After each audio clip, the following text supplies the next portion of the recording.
All right, y'all, welcome back to the show.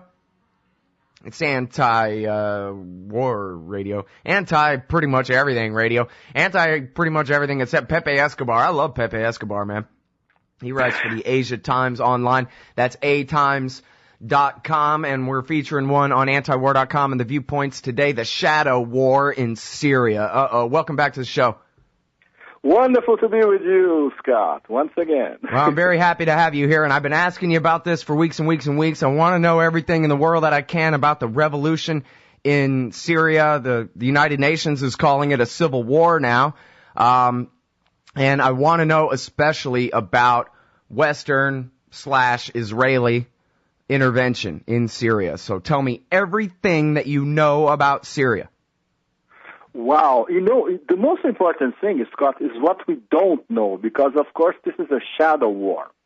For instance, for me, the huge question for the past few days, and I've asked a lot of people, and people have been asking me, and nobody has the answers. What's going on with Turkey?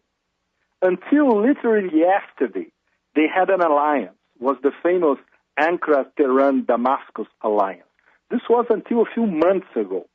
They solidified this alliance last year in terms of trade, in terms of commerce, in terms of geopolitical support, And now this whole thing, which is based on Turkey's official foreign policy, the Erdogan foreign policy, which was devised by his prime minister, Ahmet Davutoglu. It's a very honest guy, a professor of political science. This man would not betray his own principles. It's unimaginable. But now that's exactly what he's doing, because he's practically endorsing a Turkish invasion of northern Syria. 2 days ago, when they slapped sanctions on Syria, just like the Arab League, in fact, the Turkish sanctions are a carbon copy of the Arab League sanctions. This is practically a declaration of war. So what is Erdogan's and Davutoglu's game? So we can analyze some possibilities. Number one, which nobody has been able to establish, and it's going to be very hard to establish. The Obama administration went to Ankara in secret, and they cut a deal. So in the terms of this deal, okay, if you help us with Syria, then we're going to help you to establish your model as the political model for the Arab Springs, all of them. And it's going to be fabulous for you in terms of geopolitical influence and also in terms of commerce as well. Saudi Arabia, they love this deal if it happens, of course, because Saudi Arabia is part of the destabilization of the Assad regime as well. Israel would like it because, after all, they are on the same boat as the U.S., Turkey, and Saudi Arabia, so they are more or less protected. If anything goes wrong with the next Syrian government, let's put it this way, they have three powerful allies to make things happen or to have the desired solution, right? But we still don't know if this is what's really happening. What we do know is that in terms of a strategic gamble, what Turkey is doing is extremely risky. Can you imagine if the Assad regime stays, which is still a strong possibility? Why? Because there have been no major defections in the intelligence apparatus, within the military, the police, you name it.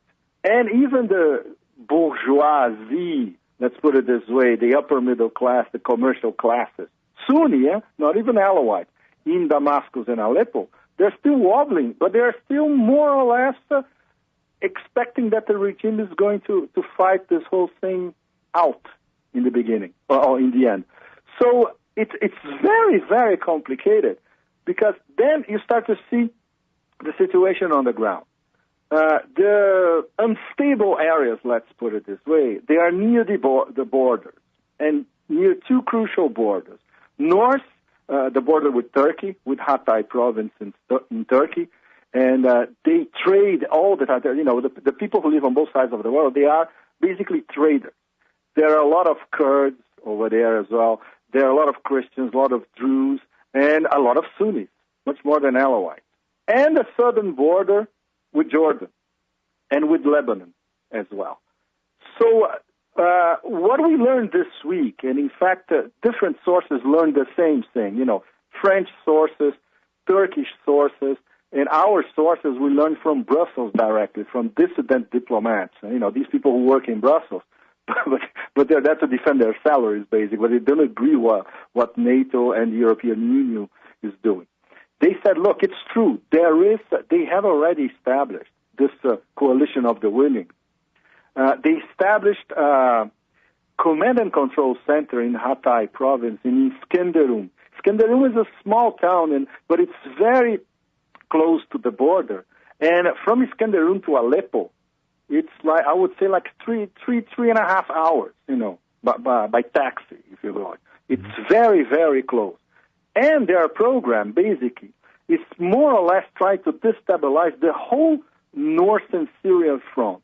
That includes, smaller towns like Hama, like Homs, but especially Aleppo, which is it's the biggest city in Syria, 2.5 million people, with lots of suburbs that more or less are, let's say, protecting the fighters or the protesters. But the people who rule Aleppo, they are still more or less siding with the regime. So this, the shadow war in northern Syria, now based across the border in Hatay province in Turkey, will be essential, let's say, within the next few weeks and maybe 2 months during the winter, to see if they can make some... Did I lose you there, Pepe? Check. The light's still green? Oh, man. Come on, covert operations people. I was trying to hear Pepe say stuff. God dang it. Oh, hold on right there. I'm going to call him back. I ain't done yet here. All right, y'all. Welcome back to the show. It's Anti-War Radio. I'm Scott Horton. I'm talking with Pepe Escobar from the Asia Times, atimes.com. And we're featuring his piece, The Shadow War in Syria, in our viewpoint section today at antiwar.com. And now, Pepe, you told me in the past that Aleppo is everything. I think he just said the biggest city in Syria, a very middle-class kind of city. And even though they're Sunnis, they've been pretty tight with the regime this whole time. And, where goes Aleppo, so goes the rest of the country when it comes to this war, more or less. And now you're saying that the foreigners, and I'll let you be more specific, but the foreign powers intervening here, NATO GCC, as you call it in your article, they're setting up in Turkey just on the other side of the border from Aleppo. Absolutely. And this is the key base for the civil war, which will go on basically in northern Syria. So there is already a civil war atmosphere, let's put it this way, in smaller towns like Homs or Hama. But the big prize is Aleppo. There have been some protests in the outskirts of Aleppo so far, but not like a big Tahrir Square style protest in the center of Aleppo. The city is controlled basically by merchants. The souk in Aleppo is a fantastic place. Personally, I find the most fascinating and the best souk in the whole of the Middle East. And it's been there for 2,500 years. In fact, Aleppo is one of the oldest cities in the world. They say it's their city. Damascus say, no, it's us. But to give an idea, most people are Sunni in Aleppo. There are very few Alawites. There are Christians as well. And, they live side by side with no problem. But there are a lot of people who live outside the area or near the border with Turkey. And they are involved in commerce with Turkey as well. And some of these people are dissatisfied with the regime. Even though the relationship commercially between Turkey and Syria is very, very strong. And we cannot even say that there is a border between Syria and Hatay province in Turkey. Everybody knows each other. They've been trading for 2,000 years on both sides. But there are problems because the Turks think in the minds of the Turks, parts of northern Syria belongs to them, and for Syrians, that part of Hatay province where the city of Antakya is, the old Antioch of biblical times, belongs to Syria. So there are geopolitical frictions in the area as well. And Iskenderun, where this is the base for the NATO GCC people, especially French, Brits, and Arabs from Qatar and from the Emirates.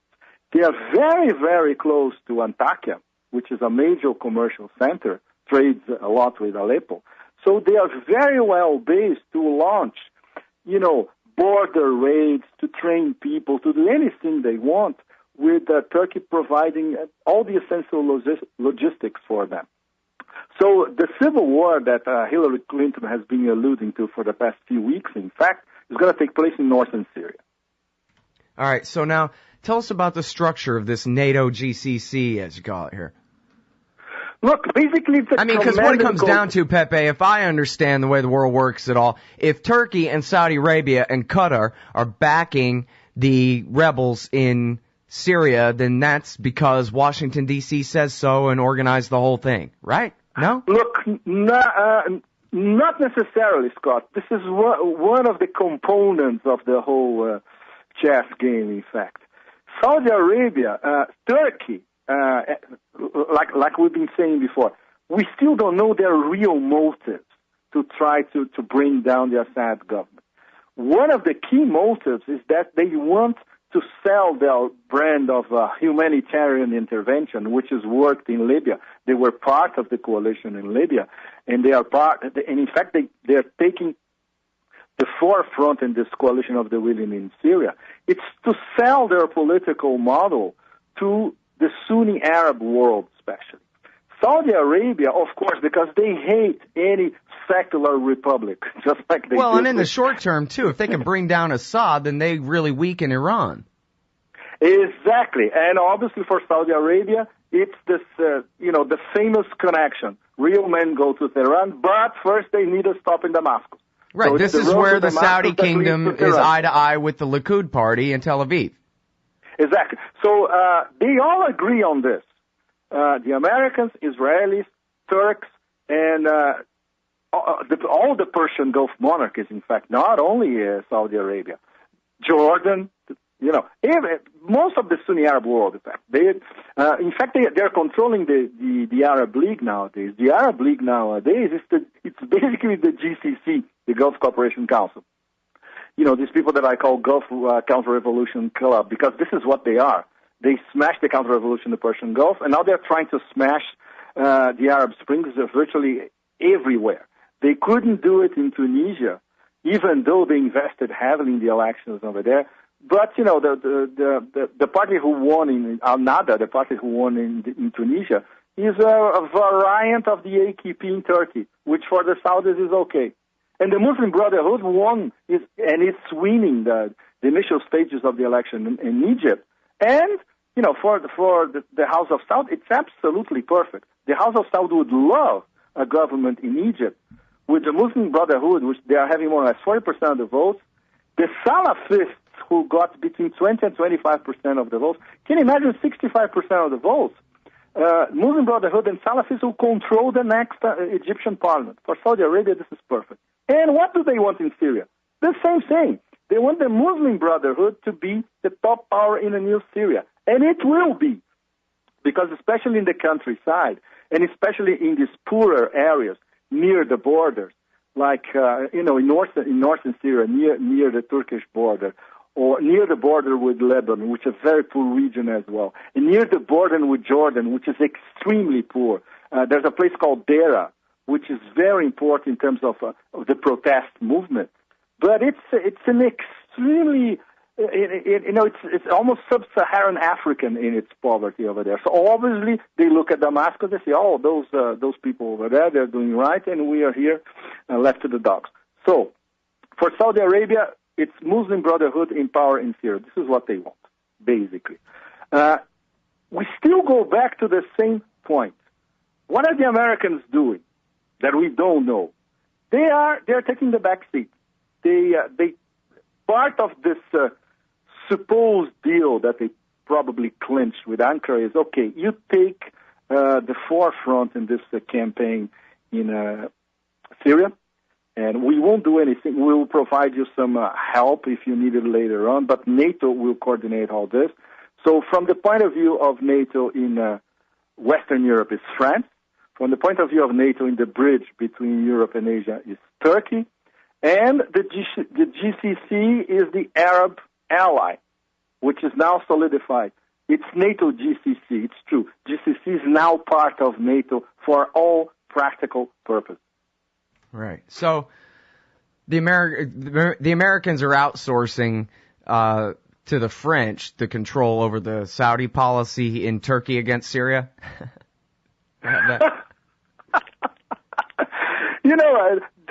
is that Israel outsourced it to America, who outsourced it to the French, who outsourced it to the Saudis?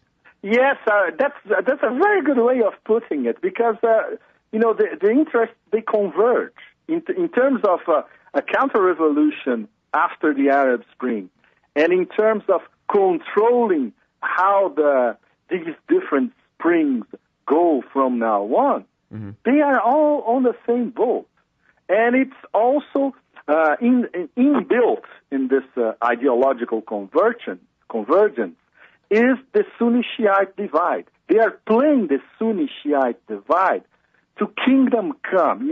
They're going after Shiite government. So it's going to be, even though the Alawites in Syria, which are in power, they are not 12 Imam Shiites just like in Iran. It's very different. It's a kind of folk Shiism. It doesn't matter. We just fought an 8-year war to install the Shiites in power in Baghdad, Pepe.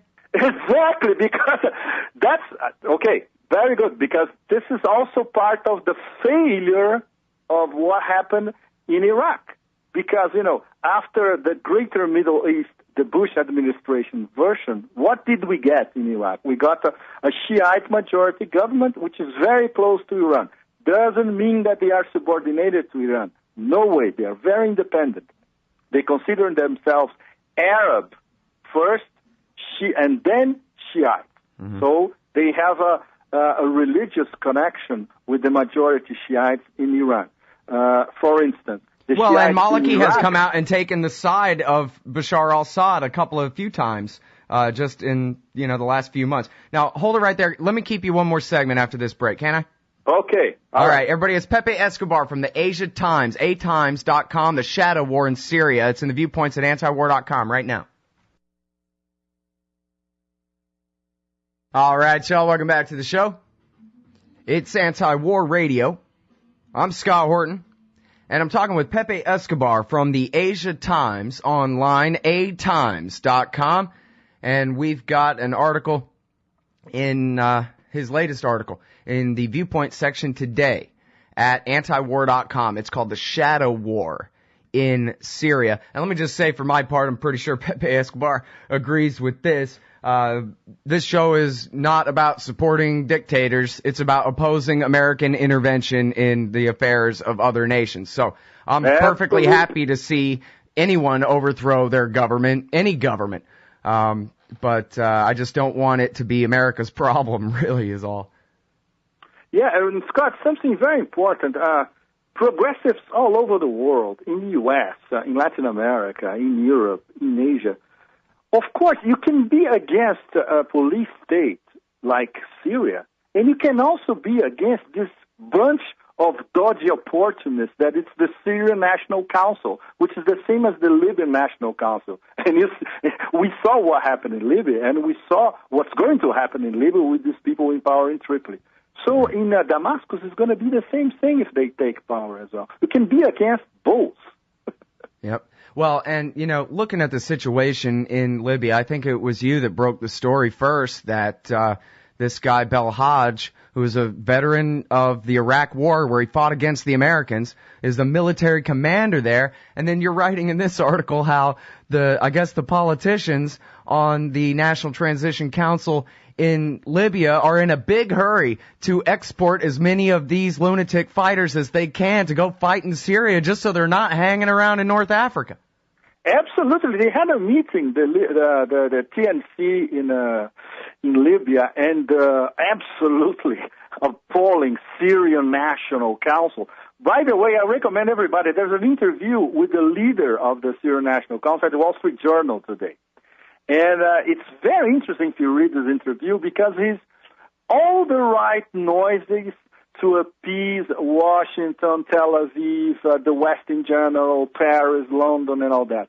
We're going to cut military ties between Syria and Iran. We're going to oppose Hamas and Hezbollah. Perfect. You know, it's like if you was giving a press conference in Tel Aviv, in fact. So these people, and the list of opportunists is huge. There are two Syrian vice presidents. One of them is exiled in Paris. Another one exiled in Spain. They think that they're going to be the next Ahmed Shalabi in Syria, you know, if there is regime change. And like we were discussing before, the only people who are going to win in Syria, if there is a regime change, is the Muslim Brotherhood. Mm-hmm. Well, and this is why, you know, despite the fact that, well, I mean, as you're saying here, NATO is supporting this effort inside Turkey right now, no doubt about that, but I've kind of been surprised that the Americans or the Israelis, the Americans and the Israelis would be for this. It seems like a foregone conclusion that the Muslim Brotherhood would take over in Syria. And I know the CIA has ties with the Muslim Brotherhood going way back, but that isn't really what the West wants to see, is it? The Muslim Brothers ruling in Egypt and in Syria? Or is it? Exactly. They will be ruling in Egypt. If we look at the results of the election, and we already discussed a little bit of this, if there is regime change in Syria, it's inevitable. They will. And supposing there will be, there are protests. We don't read about them. There are protests in Jordan virtually every week. This thing is not advertised in the Western press.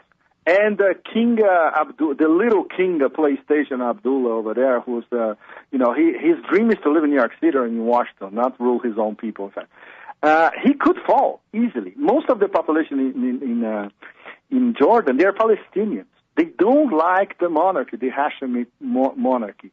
And the Muslim Brotherhood is very popular in Jordan as well. Can you imagine if they have their access from Egypt to Jordan and Syria very soon? Well, one thing is certain. This is a very good advertisement for the Pentagon's long war.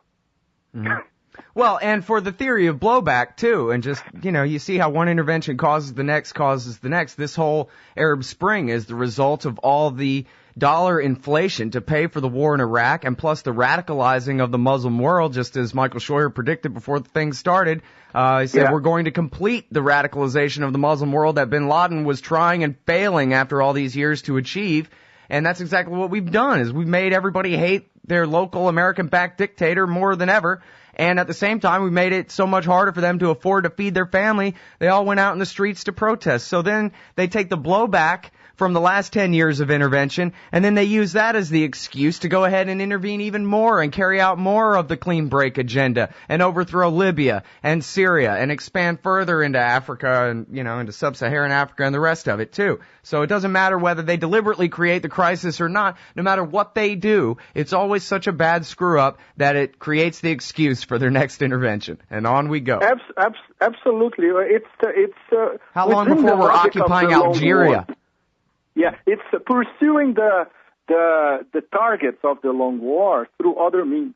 But it's still, the logic is still the same. We need antagonists in the Middle East. So if they are not there anymore, let's fabricate them. Which is, I'm struck by the parallels, or the known parallels as well, between Iran and all these Arab Springs. You know, I was having a conversation with the Iranian filmmaker Mohsen Makhmalbaf a few weeks ago. He was showing a documentary that his daughter shot during the Green Revolution in 2009 in Tehran, especially. It's a fantastic documentary. I hope it's shown in the U.S. soon. Well, he was saying, look, the original Arab Spring was us.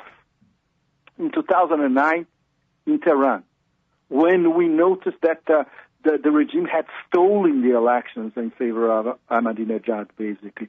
And the West, nobody helped us. Nobody helped us, in fact. This could be our shot to try to go against the regime. We were brutally repressed, and nobody condemned, and nobody said anything about it. You see? So So we missed a chance the West missed a chance to do something about the Green Movement in 2009. Well, then again, everything we do to help the dissidents in Iran only strengthens the Ayatollah and the presidency there. Completely. And now what I'm getting... So I don't know how we could help them other than, sending the 3rd Infantry Division into Tehran and overthrowing and killing the Ayatollah. The problem is the IRGC, these people know how to fight a war, Scott. They fought an 8-year war against Iraq, most of them. In fact, all of the commanders. They know how to fight a protracted war. A land invasion, of course, everybody knows, especially Pentagon generals. They know it will never work. The only solution would be 1,000 bunker busters all over the country to cripple their infrastructure. Yeah. And we're still Which again would still only play into the hands of the government there unless you got a few lucky shots and you actually took out the highest leaders. You're totally right. Like if you know a little bit of the Persian mentality, it's if they can squabble among themselves. That's what they've been doing for 2,500 years. But once they're attacked by a foreign power, they unite behind the powers that be at the moment. And of course, just like Americans, just like any human. Just like Americans, exactly. I mean, George Bush had an approval rating of above 90% after 9/11 happened on his watch. But it was because the people of the country were agreed on one thing. They wanted to show the whole world that we were united as Americans behind the new policy. Yeah, true. So, it's very complicated. What I'm very curious for the next few weeks, in fact, is mid-January, we're going to have the encounter in the eastern Mediterranean, offshore Syria, of the George Walker Bush atomic aircraft carrier and parts of the Russian Black Sea Fleet. I'm very curious to see what's going to happen in a few weeks. Well, in all seriousness, okay, let's say that Obama did the worst thing and ordered, a full-scale bombing campaign, call it a no-fly zone of regime change, Libya style over Syria. The Russians wouldn't really do anything to stop him, would they? They would, because now their interests, their geopolitical and geostrategic interests in the eastern Mediterranean are directly threatened. Yeah, but come on, war between Russia and America means cities vaporized in both countries and both sides lose, and everybody knows that. Yes, okay, I know. What I'm not going that far yet. What I'm just saying is that they're going to be very forceful to say to the Americans directly, look, we have a naval base in Tartus in Syria. The Iranians have docking rights at this base as well. We send some of our destroyers or aircraft carriers over there once a year or so, just like they're doing now, December, January. We're not a threat to anybody. Syria is our ally. But if you go for regime change in Syria and you want to get rid of our naval base, then it's a completely different story. We're going to renegotiate everything. There's no more reset.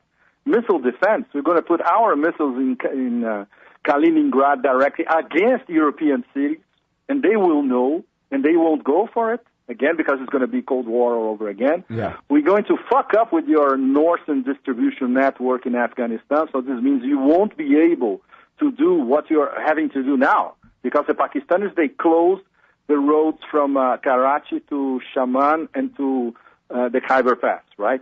This could go on indefinitely. In fact, the Pakistanis are mulling, okay, do they close them for good, or just we want to scare the Americans for the moment? So if the Russians close the NDN network, which goes through Central Asia, through Uzbekistan and Tajikistan, and then to northern Afghanistan, what is going to happen to the US NATO troops in Afghanistan? Well, and the Russians released a trial balloon like that yesterday, that they might go ahead and... Of course. So I would advise NATO, especially, not to push the Russians into a corner. Especially now that we're going to have the Terminator Putin back as president in 3 months, in less than 3 months. Yeah. And he, of course, it's in his chessboard. It's fantastic because the West has a tendency to, dismiss Putin as, a blunt, stupid. No way. He's already looking at the chessboard in at least 5 years ahead. Yeah, blunt, yes. Stupid, I don't think anybody ever called him stupid. Yes, okay, but I would say some people in Washington do. Yeah, well, they might be dumb enough to think that. That was never my impression of him. Ruthless, yeah, and determined to maintain Russian independence from the American empire, yeah. Absolutely, absolutely. So remember when he launched this Eurasian Union idea, like it was a month ago, more or less. There was no discussion about this in the U.S. press, at least mainstream media. And it's very, very important because what he said, no, this is not the new Soviet Union. It's an economic and geopolitical alliance spreading all across Central Asia. And it's crazy because this goes exactly against the American plan, which they called in Washington New Silk Road. It's fantastic. I didn't know that the U.S. was, doing commerce in the Silk Road in the 6th or 7th century. Nobody told us about this, right? So now they want the New Silk Road organized by the U.S. straight from Washington. Obviously, nobody in Central Asia is buying it. Russia is not buying it. And Iran and Pakistan, which were part of the Silk Road as well, they're not buying it. Yeah, well, and now's definitely not the time to start buying it as the entire empire unravels. I mean, all of this regime change in Syria and the rest is all just lashing out on the way, falling down the cliffside here. Yes, the way the Russians, when I talk to my Russian friends, they always say, look, Syria for us it's important, but it's a detail. What matters for the Putin system, let's put it this way, is Eurasian integration. A very good integration with China within the SCO, the Shanghai Cooperation Organization. A very good security and economic integration with Central Asia. And they want Iran, Pakistan, and India to be part of it as well. So now 2012 is going to be a direct clash between NATO on one side and these efforts in Central Asia, in Eurasia as a whole, for more integration. Pipelines, security arrangements, war against drugs fought their way, not the American way. So, I think that the new chessboard, what our friend Dr. Big Brzezinski was talking about since the mid-90s, now the chessboard is being reorganized. And it is a direct clash between the Atlanticist West and all these Eurasian powers and regional powers as well. And these things start to be playing now. And it's true. See, in this big picture, Syria is just a detail. Sure. Well, the long warriors, they call Afghanistan Indian country. It's just Eurasia is America's Old West, and it's our manifest destiny. It might take a couple of 100 years, but I guess eventually we're going to kill every last man, woman, and child and take it all for our own. Put the Russians on reservations and all that. Give them casinos. Exactly. The Russians don't fear, that the Russians fear the Chinese more than NATO, in fact.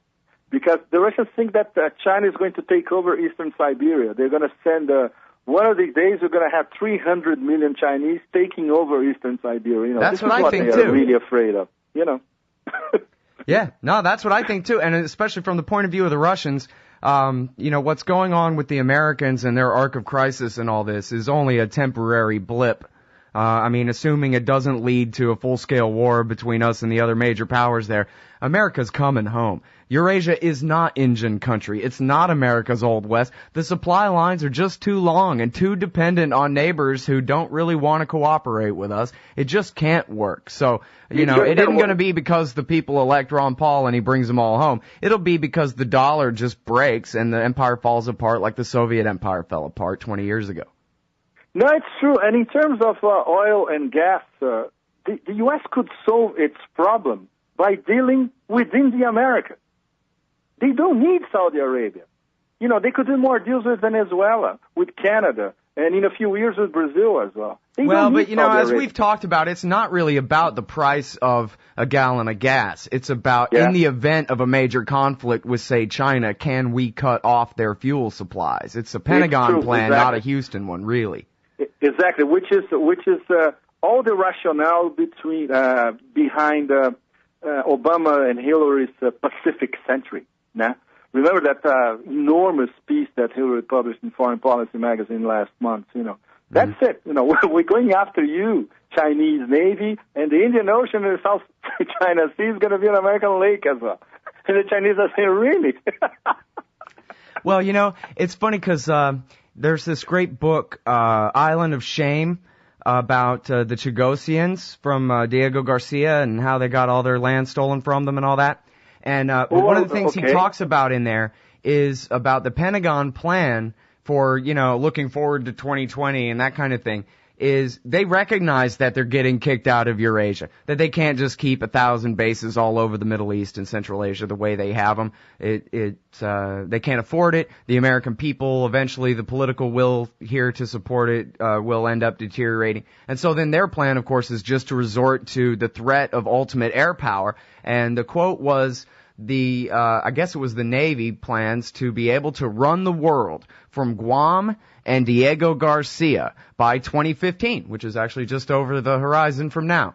And that they're basically willing to go ahead and get kicked out of everywhere because as long as they have their stealth bombers and now their 3-stage intercontinental ballistic missiles with conventional warheads on the end of them, they'll be able to kill anybody in half an hour anyway, so who needs to occupy Eurasia? I say, I guess I prefer the Navy's view to the Army's at this point. In fact, it's a more sensible strategy when you think about it. Although, could there be anything crazier, Pepe, than putting conventional explosives on the tips of 3-stage ICBMs? I mean, that seems like the script for how the war that killed all of humanity accidentally got started right there. There's no question, because the Russians will do the same. The Chinese will do the same. The Iranians are going to buy, in fact, they're going to be, the Russians and Chinese are going to sell this technology to Iran as well. So can you imagine? The Pakistanis, of course, they have it. The North Koreans already have it. Yes, it's the recipe. It's the Mad Men recipe, in fact. We won't be here to see it, I think. Hopefully. But my son will. I don't like this idea. Yeah. At all. Yeah. Yeah, I mean, it just seems like the kind of thing where if you're blasting off 3-stage ICBMs as weapons, that somebody in Beijing or in Moscow or in D.C. is going to make a mistake, get the wrong idea, and hit the wrong button. We've already had almost, I think, 20 accidental nuclear wars, close calls, near misses, close calls, they term them. Yeah. In 93, after the Cold War ended, I think Norway launched a satellite into space, and the word didn't get through the chain of command in Russia that, don't worry about this, it's just a satellite. They warned us in advance, and all their warning systems said this is an incoming ICBM to take out Moscow, and it was just one, I think, lieutenant colonel or something who refused to relay the information on in the chain of command because he had a gut feeling that this was a false alarm. But if he had not had that gut feeling, if he had just been, not had that much wisdom and gone ahead and passed on the order to the next guy in the chain, you might have seen billions and billions and billions of humans killed back in 93 over a mistake. And that's the kind of danger they're playing with when they're talking about putting conventional bombs on ICBMs. That means using them a lot, Yeah, absolutely. The unofficial spokesman of King Jong-il, he writes for us at Asia Times. Now, every month or so, he sends us an apocalyptic story, which is absolutely outstanding. He lives in Japan, and he writes in English as well. It's fantastic. He already wrote about this. So if the Americans do it, we have our responses ready to incinerate California. Right. Well, and it'll be just like your article that came out in the late summer of 2001, get Osama now or else, and we'll all be able to say, yeah, we tried to tell you, but we'll all be dead anyway, so it won't matter. We'll be dead. Oh, well. Oh, God. Assuming they don't get us nuked, I hope that we can keep doing this on a regular basis, Pepe. I always learn so much from you. Is there anything, by the way, before I let you go, was there anything I should have asked you about the CIA in Turkey and Syria that I just left out or something? Anything else left there to address real quick? No, because I'm trying to learn more with some of my Turkish sources in Istanbul, but they still don't know. The Americans are not there physically, as far as we know at the moment. It's French, Turks, Brits, and GCC. Yeah, and So U.S. it's a grant very on the clever $50 move, bill. From the Obama administration. Look, we have nothing to do with this. Hillary Clinton say, okay, bring down Assad, but it's not our problem, actually. Yeah, right. Well, we'll see how it goes. All right, I'll probably talk to you about a week from now or so. We'll catch up. Excellent, Scott. All right, thanks so much, Pepe. I really appreciate your time, as always. Cheers. Thank you. Everybody, that's the great Pepe Escobar from the Asia Times. That's atimes.com. We're featuring his piece, The Shadow War in Syria, right now in the Viewpoint section at antiwar.com. Right after this, we'll be talking with the other Scott Horton about the laws of war, as though there's such a thing.